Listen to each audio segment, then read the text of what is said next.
I'm Russ Stalters, and I'm going to talk to you about content analytics. So these should advance automatically, so we'll see what happens. So what is content analytics?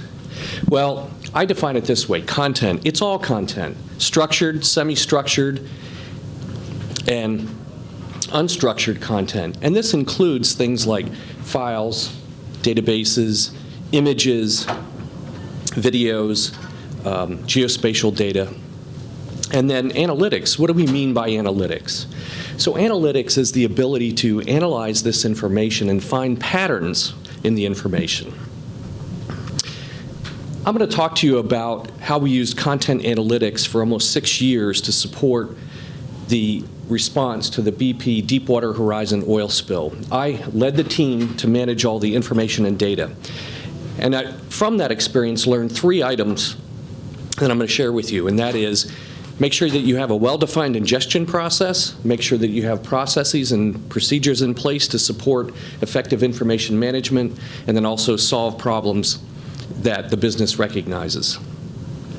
This is very, very important, and controlled and deliberate process to ingest information. I can't stress this enough.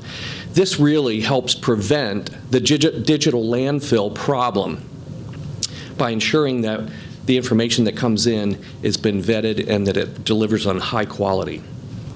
And we had a process and applications called the grid that enforced this.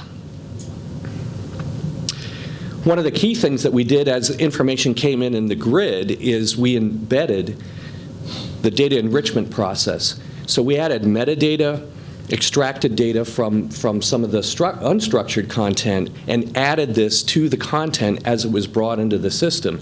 And this really helps support content analytics. I can't stress this enough, and it's really, really important.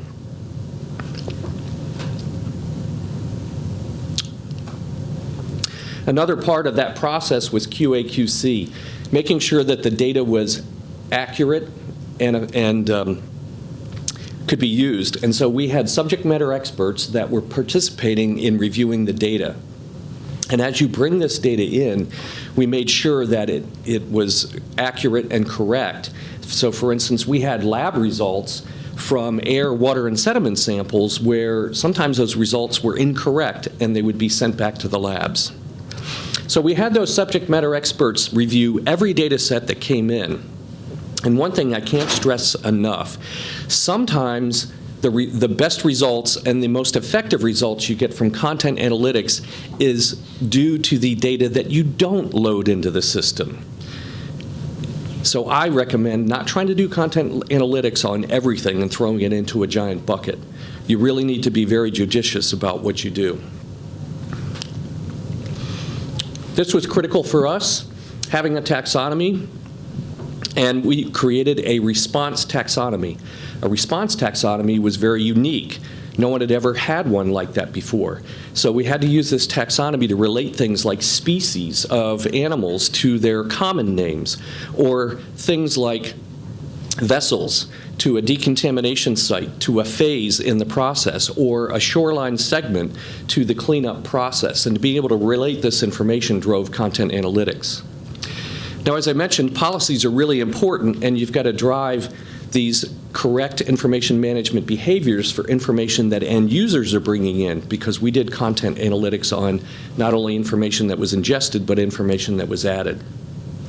And you want to make sure that these policies reinforce the right behaviors and also describe unacceptable behaviors. Now, as I mentioned, it's really important to use content analytics to solve real business problems. And so we didn't make up business problems. I was part of IT, and I was the director of information and data management, but we went to the business and to the different departments, and we took their business problems and solved them using content analytics. It really helps to keep momentum going with the project. The other key thing is to make sure they know why you were able to solve it.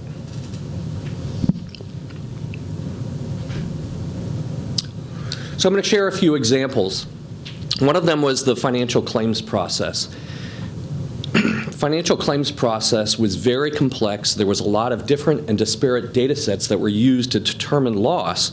We had to make sure that people weren't paid on a previous claim, or that they weren't compensated, or if they were compensated for working on the response, that the adjuster was able to offset those compensation amounts. And so we used content analytics to analyze that data. And loss was determined by so many different variables.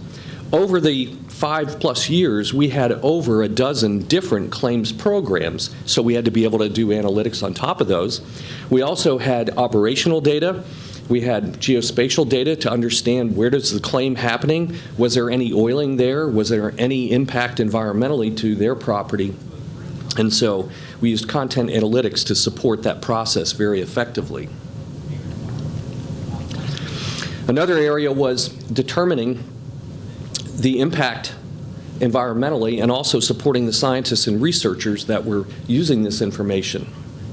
And so we had, as I mentioned, air, water, and sediment samples. We had a lot of data that was collected by remote sensors, and we had to take this information and synthesize it in a way that the scientist could draw insights from the information and also plan the remediation efforts.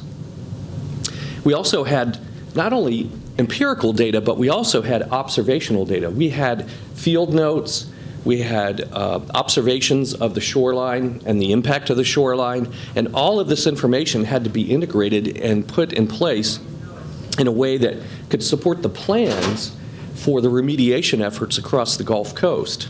And so content analytics really supported that process by being able to pull together these different disparate data sets. So I think you can see the importance of information governance to support a content analytics solution or program. And like I said, the three big things that we learned was, first, make sure that you have a controlled data ingestion process.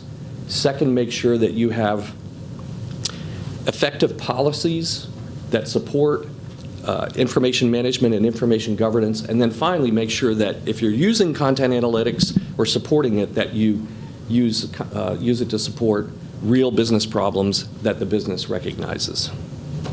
And I think it worked. There you go. All right. That's it.